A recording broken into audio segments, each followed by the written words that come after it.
ప్రతిఘటన టీవీకి స్వాగతం. క్షణక్షణం మీకోసం. జూన్ 25, 1975న అప్పటి ప్రధానమంత్రి ఇందిరాగాంధీ అత్యవసర పరిస్థితిని ప్రకటించారు. 50 సంవత్సరాల క్రితం ఇదే రోజున అప్పటి ప్రధానమంత్రి ఇందిరాగాంధీ భారతదేశంలో జాతీయ ఎమర్జెన్సీని ప్రకటించారు. దేశాన్ని కుదిపేసిన చర్యలు ఆమె జూన్ 25, 1975న అత్యవసర పరిస్థితిని ప్రకటించారు. ఇది మార్చి 21, 1977న ఉపసంహరించబడే వరకు 21 నెలల పాటు అమల్లో ఉంది.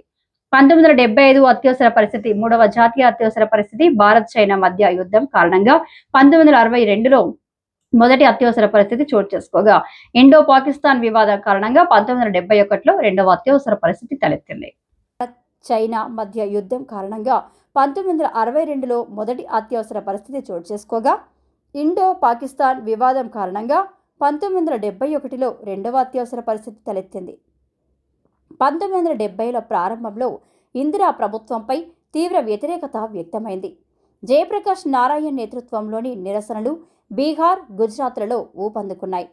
విద్యార్థుల నేతృత్వంలోని ఆందోళనలు నిరుద్యోగం, ద్రవ్యోల్బణం, అవినీతి అన్ని అసంతృప్తికి దోహదపడ్డాయి.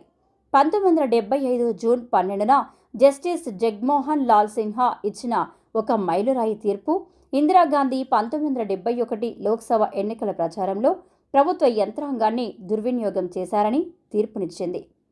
1951 ప్రజా ప్రాతినిధ్య చట్టం ప్రకారం ఆమెను దోషిగా నిర్ధారించిన కోర్టు 6 సంవత్సరాల పాటు ఎన్నికైన ఏ పదవిని నిర్వహించకుండా నిషేధించింది. సుప్రీంకోర్టు షరతులతో కూడిన స్టే మంజూరు చేసింది. గాంధీ ప్రధానమంత్రిగా కొనసాగడానికి అనుమతించింది, కానీ ఓటు వేయకుండా నిషేధించింది. అత్యవసర పరిస్థితి ప్రకటన జూన్ 25, 1975న అప్పటి అధ్యక్షుడు ఫక్రుద్దీన్ అలీ అహ్మద్ ఆర్టికల్ 352 కింద అత్యవసర పరిస్థితిని ప్రకటించారు. దీనికి కారణం అంతర్గత కల్లోలం, బెదిరింపులు అని పేర్కొంది. జయప్రకాష్ నారాయణ్ సహా నాయకులు, పోలీసులు సాయుధ దళాలకు వ్యతిరేకంగా అశాంతిని రెచ్చగొట్టారని ప్రభుత్వం ఆరోపించింది.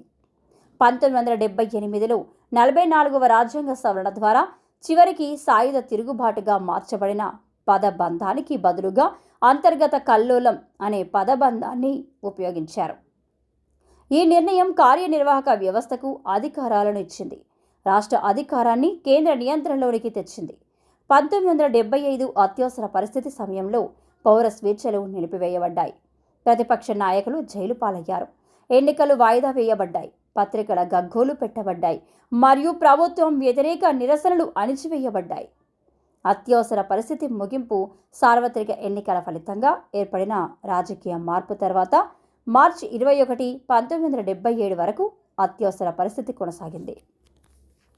మార్చి 16, 20, 1977 మధ్య లోక్సభకు సాధారణ ఎన్నికలు జరిగాయి. మార్చి 24, 1977న కాంగ్రెస్ పార్టీని ఓడించిన తర్వాత జనతా పార్టీ ప్రభుత్వాన్ని ఏర్పాటు చేసింది. అత్యవసర పరిస్థితికి 50 సంవత్సరాలు. రాజకీయ నాయకులు ఏం చెప్పారు? 50వ వార్షికోత్సవం సందర్భంగా ప్రధానమంత్రి నరేంద్ర మోడీ బుధవారం కాంగ్రెస్ ప్రభుత్వం ప్రజాస్వామ్య సంస్థలను అణగదొక్కిందని, ప్రాథమిక హక్కులను అణిచివేసిందని తీవ్రంగా విమర్శించారు.